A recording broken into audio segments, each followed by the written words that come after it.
Danes v prostorih mestne občine Maribor podpisali pogodbo o sofinanciranju kulturne cone Pekarna.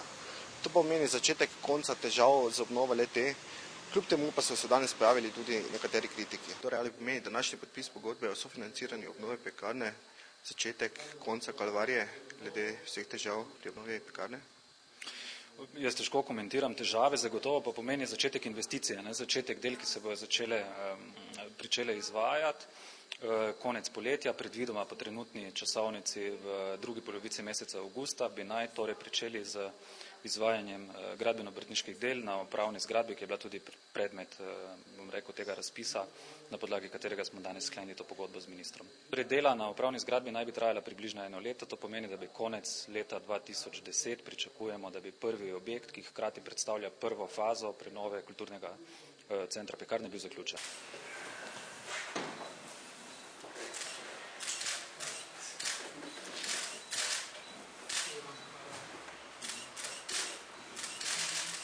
Majhen korak za Maribor, ampak vendarle mislim za mladinsko dejavnost velika zgodba. Poleg tega je to en majhen kamenček v mozaiku priprav na Maribor kulturno prestolnico Evrope. Tako da si obetam, da bo mladinska scena tu v Mariboru s tem dobila eno novo možnost za razvoj.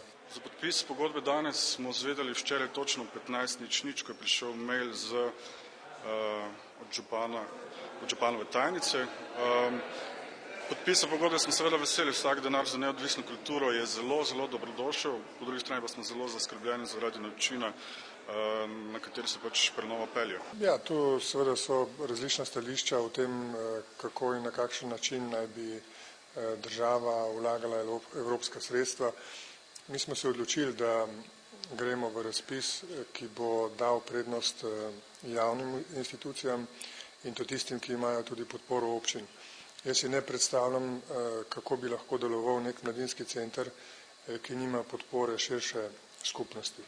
Tako da zdaj v prvi fazi razvijamo predvsem javno infrastrukturo, ki ima podporo širše skupnosti in to se mi zdi pomembno. Se pravi, da smo vsi tisti, ki smo akterji, ki smo nenazadnje ponudniki in porabniki teh vsebin od vsega začetka in zelo jasno vključeni v vse postopke in da se v vseh teh postopkih javno debatira, da se v njih razglablja, da se ve, kakšne so lokalne kulturne strategije, kakšni so načrti razvoja mesta in tako naprej, ne pa da se stvari zgolj počnejo, zato ker je lahko dobimo od nekod sredstvo. Jaz sem prepričan, da ta dialog teče, da bo tega dialoga še več, samo treba se je dogovoriti, kaj je pristojnost koga.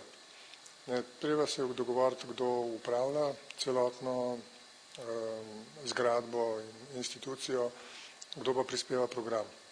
In prepričan sem, da bo prostora za programe, ki so se do zdaj razvijali tam, predvsem pa za nove programe ogromno in da bodo vsi, ki imajo dobre namene, da delajo z mladino, imeli prostor.